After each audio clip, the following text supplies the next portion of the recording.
morning. Hello guys, good morning. Welcome back to our channel. Time பார்த்தீங்கன்னா கரெக்டாக 9:10 ஆகுது. So நான் வந்து இப்போ தான் வந்து வேக்கப் ஆனேன். இன்றைக்கி பார்த்தீங்கன்னா 2 பேருக்குமே லீவு. ஸோ இன்றைக்கி கொஞ்சம் தூங்கலாம் அப்படின்னு சொல்லிட்டு நல்லாவே தூங்கி எழுந்தாச்சு. ஸோ நான் வந்து 9 o'clock வந்து எழுந்தோன்னு தான் திடீர்னு தான் தோணுச்சு. நான் உட்காந்துக்கிறேன் ஃபஸ்ட்டு. இன்னும் தூக்க கலக்கமாகவே இருக்குது.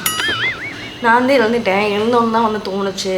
ஸோ இன்றைக்கி நம்ம 2 பேருக்குமே ஹாலிடே தானே. ஏன்னா ஒரு நாள் சில நாள் அவங்க வந்து சந்தோஷம் வந்து ஒர்க் போயிடுவாங்க. அப்புறம் நான் என்னோடய ஒர்க் தான் பண்ணிகிட்ருப்பேன். ஸோ அதனால் அதே நேரத்தை காமிச்சிட்டு அப்படின்னு சொல்லி நான் வந்து இக்னோர் பண்ணிட்டே இருந்தேன். ஸோ இன்றைக்கி வந்துட்டு லீவ் தானே சொல்லிட்டு இன்றைக்கி தான் வந்து விளாக் எடுக்கலாம் அப்படின்னு சொல்லிட்டு இன்றைக்கி ஸ்டார்ட் பண்ணியிருக்கேன். ரொம்ப நாள் ஆச்சு நம்ம கப்பல் சேனலில் வந்து விளாக்ஸ்லாம் வந்து போட்டு. ஆனால் டெய்லி விளாக்ஸ் வந்து போடவே முடியல எங்களால். மந்த்லி வந்துட்டு ஒரு கேப் விட்டு கூட விளாக்ஸ் வந்துட்டு அப்லோட் பண்ண முடியல. ஏன்னா எடிட்டிங்கு அது இதுன்ட்டு இருக்கிறதுனால 2 பேருக்குமே ஒர்க் இருக்கிறதுனால ஸோ அப்படி வந்து போயிட்டு இருந்துச்சு. இன்றைக்கி என்னென்னலாம் வந்து நடக்குது அப்படின்றது எல்லாமே வந்து இந்த விளாகில் வந்து நான் கவர் பண்ணிடுறேன். ஸோ டே டு நைட் வரைக்கும் இப்போ 9 o'clock 9 to 9:30 10 அதுக்குள்ளே என்ன நடக்குது அப்படின்றது வந்துட்டு நம்ம வந்து இந்த விளாகில் வந்து பார்க்குறோம். ஸோ இந்த மாதிரி விளாக்ஸ் பார்க்க உங்களுக்கு இன்ட்ரெஸ்டிங்காக இருக்குது, உங்களுக்கு பிடிச்சிருக்கு அப்படின்னு சொன்னால் உங்களோட கமெண்ட்ஸ்லாம் வந்து கீழே வந்து மறக்காமல் வந்து ஷேர் பண்ணுங்கள். அப்போ தான் எனக்கு வந்துட்டு தெரியும் நீங்கள் எவ்வளோ வந்துட்டு இந்த மாதிரி விளாக்ஸ் பார்க்கறதுக்கு பிடிச்சிருக்கு உங்களுக்கு அப்படின்னு சொல்லிட்டு. இந்த வீடியோக்கு லைக் பண்ணிட்டு கமெண்ட் பண்ணிங்கன்னா உங்களோட கமெண்ட்ஸ்லாம் பார்த்துட்டு நான் ஏதாவது சேஞ்சஸ் பண்ணணும், வீடியோ எடிட்டிங்கில் வீடியோ கிளாரிட்டியில் ஏதாவது சேஞ்சஸ் பண்ணால் நாங்கள் வந்து சேஞ்ச் பண்ணிக்கிறோம். ஸோ இப்போ வந்து பார்த்திங்கன்னா ஏஞ்சோன்னு பார்த்திங்கன்னா எப்போவுமே ப்ரஷ் பண்ணிவிட்டு மில்க் வந்துட்டு குடிப்போம். ஸோ அதை வந்துட்டு இப்போது காய்ச்சிட்டு ரெடி பண்ணிவிட்டு வந்து மில்க் குடிக்கலாம். ஓகே,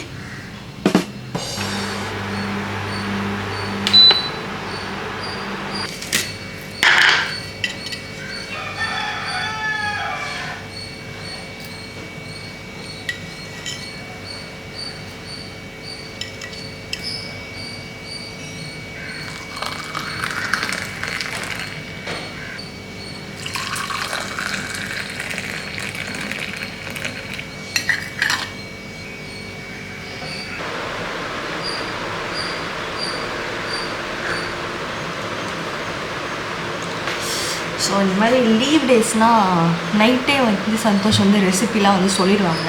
ஸோ நாளைக்கு எனக்கு இது பண்ணி தெரியா, நாளைக்கு எனக்கு லீவு தானே. ஏன்னா லீவ் இப்போது ஆஃபீஸ்னால் வந்துட்டு கொஞ்சம் தான் வந்து டிஃபன் பாக்ஸில் வந்து கொஞ்சம் தான் வந்து எடுத்துகிட்டு போக முடியும். அங்கே வந்து அந்தளவுக்கு டைமும் இருக்காது. நல்லா ஏதாவது ரொம்ப பிடிச்சிருந்தாலும் அப்படியே விரும்பி திருப்பி வச்சுலாம் சாப்பிட முடியாது இல்லையா. ஸோ அதனால் வந்து லீவ் டேஸில் மட்டும் சொல்லிட்டே இருப்பாங்க. நான் அதாவது செய்கிறதுலேயே அவங்களுக்கு ரொம்ப பிடிச்சதெல்லாம் வந்து கேட்டுகிட்டே இருப்பாங்க. அந்த மாதிரி தான் வந்துட்டு இன்றைக்கி நேற்று நைட்டே வந்து ரெசிப்பியும் வந்து சொல்லியாச்சு, இதுதான் வேணும் அப்படின்னு சொல்லிட்டு. ஆனால் அந்த ரெசிபிக்கான திங்ஸ் எல்லாம் வந்து இன்னும் வாங்கவே இல்லை. ஸோ நைட்டே சொன்னேன் வாங்கிட்டு வர சொல்லி, இல்லை நான் காலையில் வாங்கி கொடுத்துட்றேன், காலைல சீக்கிரமாக எழுந்துச்சி வாங்கி கொடுத்துட்றேன்னு சொன்னாங்க. மணி இப்போ 9 ஆச்சு. நம்ம இப்போது இது போட்டு பூஸ்ட்டு போட்டு நானே 9 மணிக்கு தான் எழுந்தேன். ஆனால் நான் வந்துட்டு திங்ஸ் எல்லாம் வாங்கி வச்சா இந்நேரம் கட் பண்ணி எல்லாமே வந்து ரெடி பண்ண ஆரம்பிச்சிருப்பேன். ஆனால் ஒன்றும் பண்ண காணோம். இப்போ எழுப்பி விட்டாலும் எந்திரிக்க மாட்டுறாங்க.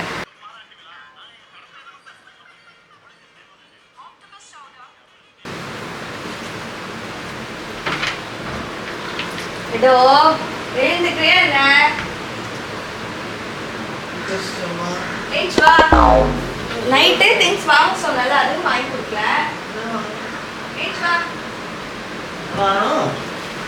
வெற்றிகரமாக இந்த பையனை எழுப்பி விட்டாச்சு. ஸோ மணி வந்து பார்த்தீங்கன்னா 10 ஆச்சு. 10 மணிக்கு எழுந்துக்கிற முகர கட்டையை பாருங்க. Good morning. ஊத்த வாயிலே மார்னிங் சொல்.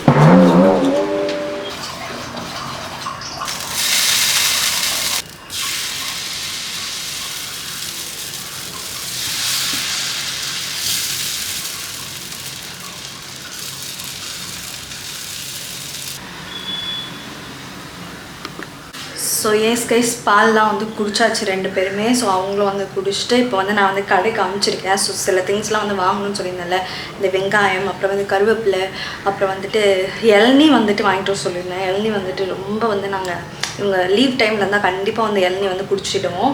ஸோ குடிச்சிடுவோம். இந்த வெயிலுக்கும் அதுக்கும் கண்டிப்பாக வந்து இளநீலாம் வந்து சேர்த்துக்கணும் அப்படின்றதுக்காக.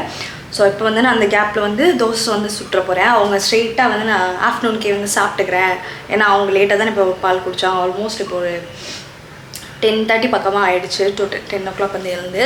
ஸோ அப்போ அவங்க கடைக்கு போயிட்டு வரத்துக்கு எல்லாம் வாங்கிட்டு வரதுக்கே ஒரு 11 கிட்ட ஆகிடும். ஸோ அதனால் டேரெக்டாக சமைச்சிரு ஆஃப்டர்நூனுக்கு வந்து சாப்பிட்டுக்கிறேன் அப்படின்னு சொல்லிட்டாங்க. ஸோ நான் இப்போ எனக்கு மட்டும் தோசை ஊற்றிட்டு ரோஜருக்கு வந்துட்டு தோசை ஊற்றி கொடுக்கணும். ஸோ அவன் வந்து காலையில் ஒன்றும் சாப்பிடாம இருக்கான். ஸோ அவனுக்கு தோசை ஊற்றி கொடுத்துட்டு அப்புறம் நானும் தோசை சாப்பிட்டுட்டு அடுத்து வந்து இப்போ ஆஃப்டர்நூனுக்கு சமைக்கிறதுக்கு எல்லாமே வந்து ரெடி பண்ண போகிறோம். ஸோ இப்போ தோசை வந்து திருப்பி போடணும், எல்லாம் கருகிடும். இது கவனிக்கவே இல்லை, இவ்வளோ பெரிய பிம்பிள் செம்மையாக வலிக்குது.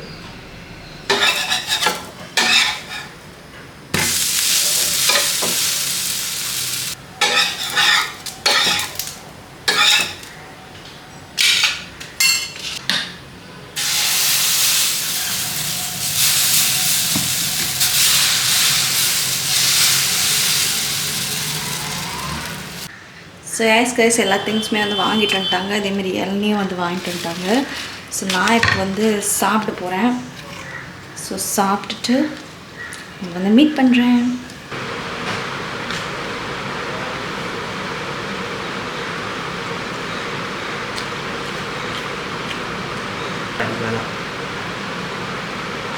புரியுது?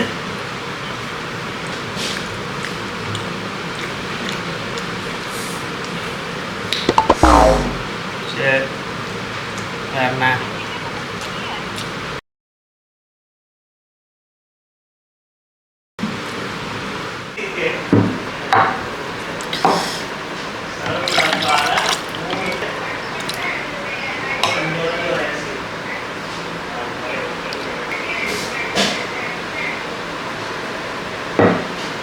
ஆக்சுவலி ஒரு இளநீ தான், ஆனால் 1.5 கிளாஸ் கிட்ட. It har nak hente på diskette.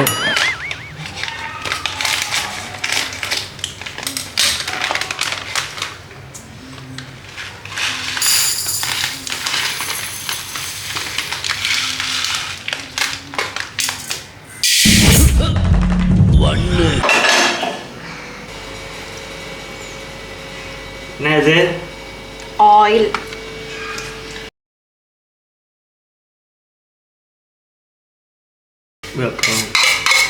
இதில் நான் கொஞ்சோண்டு எப்போவுமே வந்து நெய் ஆட் பண்ணுவேன்.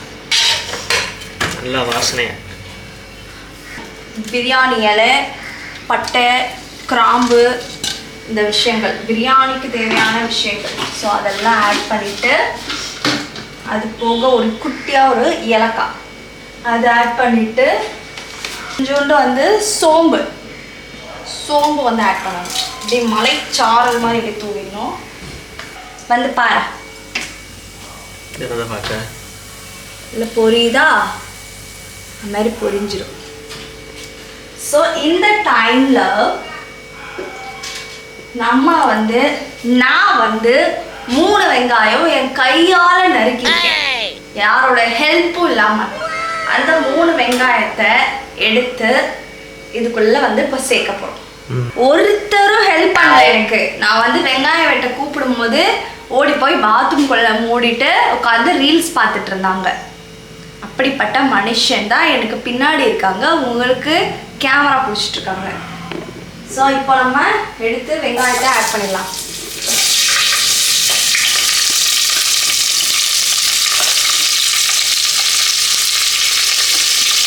வெங்காயம் எப்பவும் நாங்கள் நிறைய தான் ஆட் பண்ணுவோம். ஸோ நம்ம நல்லா இதை வதக்க போகிறோம். ஆஃப் பச்சை மிளகாய் வந்து இப்போ நம்ம அதில் வந்து சேர்க்க போகிறோம். ஆஃப் பச்சை மிளகாய் ஏன்னா ஆல்ரெடி நான் வந்துட்டு பச்சை மிளகா, இந்த பச்சை மிளகாவோட பாதி, அப்புறம் வந்து 2 சின்ன வெங்காயம், அப்புறம் வந்து இஞ்சி கொஞ்சம், பூண்டு கொஞ்சம், ஓகேவா, இதெல்லாம் சேர்த்து அரைச்சி வச்சுருக்கேன். ஸோ அந்த பச்சை மிளகாவோட பாதி பச்சை மிளகாவை இப்போ நம்ம அதில் ஆட் பண்ண போகிறோம். ஆட் பண்ணிவிட்டு எல்லாம் நல்லா வதங்கிறதுக்கு விட போகிறோம். அப்படியே நல்லா எல்லோரும் சொல்கிற மாதிரி நல்லா இது வந்து ப்ரௌன் கலரில் வந்து ஆகணும். என்னது கோல்டன் ப்ரௌன் அப்படி ஆகணும். ஆனதுக்கப்புறம் தான் நம்ம வந்து டொமேட்டோ ஆட் பண்ண போகிறோம். இல்லை ஆனதுக்கப்புறம் நம்ம வந்து இந்த கிரைண்ட் பண்ணி வச்சுருக்கோம் சொன்னல, அதை வந்து ஆட் பண்ணணும். என்ன கிரேவி வச்சுக்கிட்ட நான் சொல்லவே இல்லை. அதானே சொன்னேன். எங்க கவனம் வச்சிருந்தேன். எங்க கவனம் வச்சிருந்தேன். தக்காளி அவ்வளோதான் வச்சுருக்க. 3 தக்காளி 3 வெங்காயம். வெங்காயம் நிறையா இருக்கு. வெங்காயம் ஆமா, வெங்காயம் எப்பவுமே வந்து வெங்காய சாதமா தக்காளி சாதமா? வெங்காய தக்காளி சாதம்னு வச்சுக்கலாம். ஆனால் வெங்காயம் எல்லாமே அப்படியே சுருண்டி இருக்கும். அதே மாதிரி தக்காளி சுருண்டிடும். அதோட குவான்டிட்டி வந்து கம்மியாயிடும். ஆனால் வெங்காயம் ஆட் பண்ணியிருக்கிறதுனால, நிறைய ஆட் பண்ணியிருக்கிறதுனால ஒரு ஃப்ளேவர் கொடுக்கும். ஸோ அதனால தான் இதுக்கு முன்னாடி நான் செஞ்சதெல்லாம் சுவையாக இருந்துச்சுல, அது காரணம் அதுதான். சரி, நல்லா வதங்கட்டும். இப்போ இந்த வதங்கிறதுக்காக மூடி வச்சுட்டாரு. நம்ம உப்பு போட போகிறோம். ஓகேவா? ஒரு கைப்பிடி அளவு போடுறேன். நான் வந்து கொஞ்சம் எக்ஸ்பர்ட்னால நான் வந்து கைப்பிடி அளவில் வந்து போடுறேன். நீங்கள் போடுறாங்கன்னா ஒரு 1.5 ஸ்பூன் போட்டுக்கோங்க. கரெக்டாக 1.5 ஸ்பூன் வந்து நம்ம அதை ஆட் பண்ணிவிட்டு அப்படி ஃபுல்லாக கலந்து விட்டுடலாம். இப்போ வந்து சூப்பராக வந்து சீக்கிரமாகவே வந்து எல்லாமே வந்து வெந்துடும். ஒரு மூடி போட்டு மூடி வைக்கலாம்.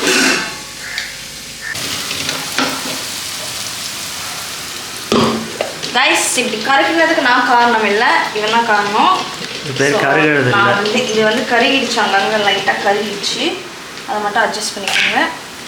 இப்போ நம்ம வந்து அரைச்சோம்ல, அரைச்சதை இப்போ வந்து இதில் ஆட் பண்ணிக்க போகிறோம். இதில் என்னென்ன இருக்குன்னா, முன்னாடியே சொன்ன மாதிரி இஞ்சி கொஞ்சம், பூண்டு கொஞ்சம், ஒரு 1/2 பச்சை மிளகா, அப்புறம் வந்து 2 சின்ன வெங்காயம். ஸோ இதெல்லாம் சேர்த்து அரைச்சிக்குவோம். ஸோ நான் அரைச்சதையும் வந்து ஆட் பண்ணிவிட்டு எல்லாத்தையும் வந்து மிக்ஸ் பண்ண போகிறோம். அப்படியே இந்த சைடில் பார்த்தீங்கன்னா எக்கு வந்து வச்சுருக்கோம். ஸோ எக்கு தொக்கு மாதிரி வந்து ரெடி பண்ணுறதுக்கு.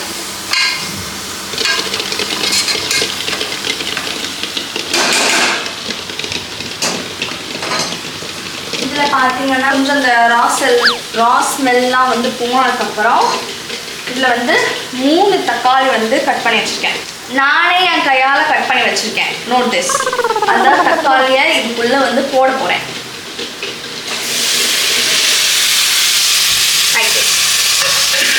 போட்டுட்டு எல்லாத்தையும் நல்லா வந்து மிக்ஸ் பண்ணிடணும். திருப்பி இதை மூடி வச்சுட்டு நல்லா வந்து அது வந்து வேகிறதுக்காக விட போகிறோம். ஒரு 5 மினிட்ஸ். நிறுத்திடு.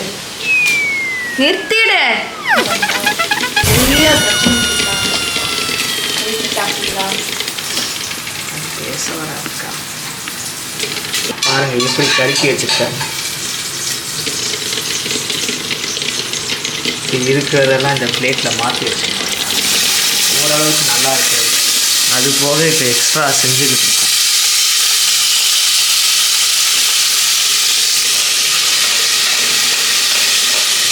பேச்சாடா பேசுன, கொஞ்சம் நெஞ்ச பேச்சா பேசுன. Samikarathula na Paria expert new. இப்ப மாவு கிட்ட பரம்பரை ஆகிட்டாங்க. நான் அப்பவே சொன்னேன், போய் பாருடான்ட்டு. சும்மா என் கூட நான் தான் ரெஸ்ட் எடுக்க உட்காந்துருந்தேன். கொஞ்ச நேரத்துக்கு ஏசி காற்று வாங்கிட்டு வருவோம், இந்த வெயிலில் சமைக்க முடியலையே, கொஞ்ச நேரம் போய் உட்காரும் போது என் கூட வந்து இவரும் உட்காந்துட்டு ஃபோன் பார்த்துட்டு இருக்கிறது. அப்போ கருகிடுச்சு. இல்லை என் நேரம் கம்மியாக சிம்மில் வச்சுட்டு வர முடியாது. கம்மி தான் வச்சேன்னு தான் நினச்சிட்டு போனேன். ரெடியா?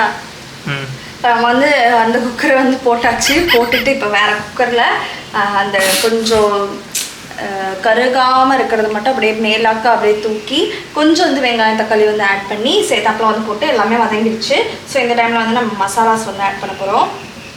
ஸோ கொஞ்சமாக வந்து மிளகாய்த்தூள், கொஞ்சமாக மல்லித்தூள், கரம் மசாலா ஒரு 1/2 ஸ்பூன், 1/4 ஸ்பூன் தான். ஓகேவா? எல்லாத்தையும் இப்போ நல்லா மிக்ஸ் பண்ண போகிறோம்.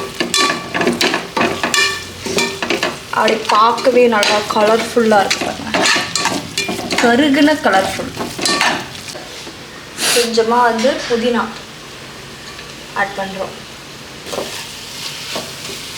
லாக்டோஸ் கர்டு கொஞ்சம் நிறையா போடு, அதான் மைல்டுனஸ் தருது. நிறைய போடு, கொட்டி எல்லாத்தையும் கொஞ்சம் இன்னும் கொஞ்சம் போடுங்க. நல்லா இதை வந்து மிக்ஸ் பண்ணி விட்டுருங்க. இந்த மாதிரி ஏற்கனவே வந்து கொஞ்சம் வந்து சால்ட் வந்து சேர்த்துடணும். ஸோ இந்த டைமில் இன்னும் கொஞ்சம் சால்ட் சேர்த்துட்டு எல்லாத்தையும் நல்லா கலந்துடலாம். ஓகேவா? இப்போ வந்து தண்ணி அளக்க போகிறோம். நம்ம வந்து 4 கிளாஸ் ஆஃப் ரைஸ் வந்து எடுத்துக்கணும். மொத்தம் 6 கிளாஸ் போடணும். ஆமாம், 6 கிளாஸ் ஆஃப் வாட்டர். ஹை ஸ்பீடில் வச்சுட்டு எல்லாம் நல்லா வந்து மிக்ஸ் பண்ணிக்கணும். இந்த டைமில் வந்துட்டு கலர்லாம் எப்படி இருக்குது பார்த்துட்டு, அதேமாதிரி உப்புலாம் வந்து பார்த்துட்டு தண்ணி ஆட் பண்ணியிருக்காங்க. ஒரு கல் கூட இருக்கணும் ரைஸ் போடுறதுக்கு முன்னாடி, கறிக்கிற மாதிரி இருக்கணும். ஆனால் ஏன்னா வந்து ரைஸ் போடும்போது வந்து ரெண்டுமே வந்து மர்ஜ் ஆகி நம்மளுக்கு வந்து சூப்பராக வந்து வந்துடும். ஏன்னா ஃபர்ஸ்ட்லாம் எனக்கு இப்படி வந்து தெரியாது, உப்பு கம்மியாக வந்து செஞ்சுட்ருப்பேன். ஸோ இந்த டைமில் பார்த்தீங்கன்னா நீங்கள் வந்து மசாலாஸ் அப்புறம் வந்து உப்பு எல்லாமே வந்து செக் பண்ணிவிட்டு அப்புறமா அந்த ரைஸ் போட ஆரம்பிச்சிடலாம். நல்லா வந்து கொதிக்க ஆரம்பிச்சதுக்கப்புறம் என்ன பிரிஞ்சு வருது பாருங்க, எனக்கே தெரியலை. இந்த சோத்து முட்டைக்காக பாருங்கள் இவ்வளோ ரைஸு. ஸோ இந்த ரைஸ் அப்படியே வந்து அதில் வந்து ஆட் பண்ணி. நீ பட்னியாக இருப்பல்ல? ஆமாம், செய்கிறப்பே ஒரு தட்டு தின்றாள். இப்போ போட போகிறோம். எடுங்க, கான்சென்ட்ரேட் பண்ணி எடுங்க ஒழுங்கா.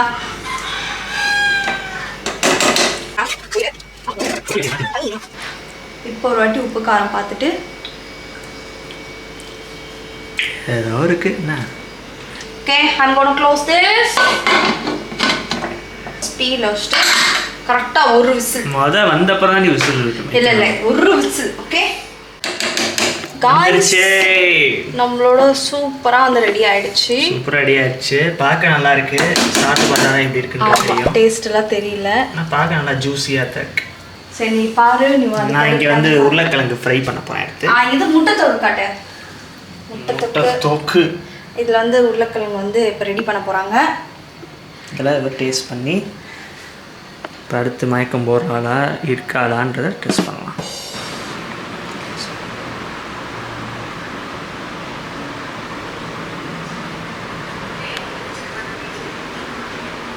ஸோ எஸ் கைஸ், அவங்க உருளைக்கிழங்கு செய்கிற கேப்பில் நான் போயிட்டு குளிச்சுட்டு வந்துட்டேன். ஸோ தலை இன்னும் காயலை, ஸோ காய வைக்கணும். ஸோ இந்த கேப்பில் வந்துட்டு சந்தோஷ் போய் சாப்பிட ஆரம்பிச்சிட்டாங்க, பசிக்குது அப்படின்னு சொல்லிட்டு. அவங்க காலையிலேருந்து சாப்பிடலங்க, ஸோ அதனால் வந்துட்டு சாப்பிட ஆரம்பிச்சிட்டாங்க. மணி பார்த்திங்கன்னா 2 o'clock கிட்ட வந்து ஆகிடுச்சு. ஸோ 2 o'clock ஆகிடுச்சு. ஸோ நானும் இப்போ போய் சாப்பிட்டுட்டு அப்புறமா தலை காய வச்சுக்கலாம் அப்படின்னு சொல்லி டிசைட் பண்ணிட்டேன். ஸோ நாங்கள் போய் சாப்பிடுவோம். கருங்கல் தேவை.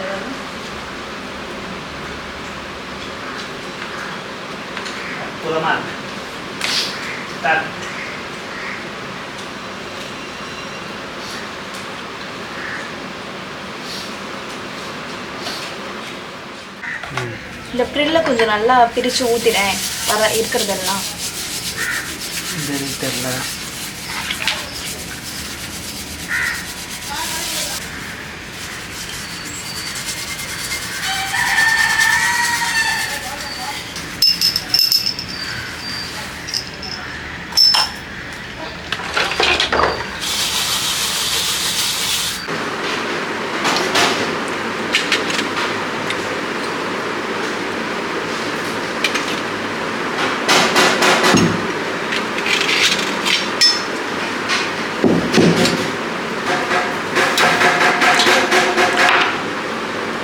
இதுக்கப்புறம் நாங்கள் வந்துட்டு மதுரைக்கு வந்துட்டு இவங்க ஃப்ரெண்டோட ஒரு ஃபங்க்ஷனுக்காக வந்துட்டு போக வேண்டியதாக இருந்துச்சு.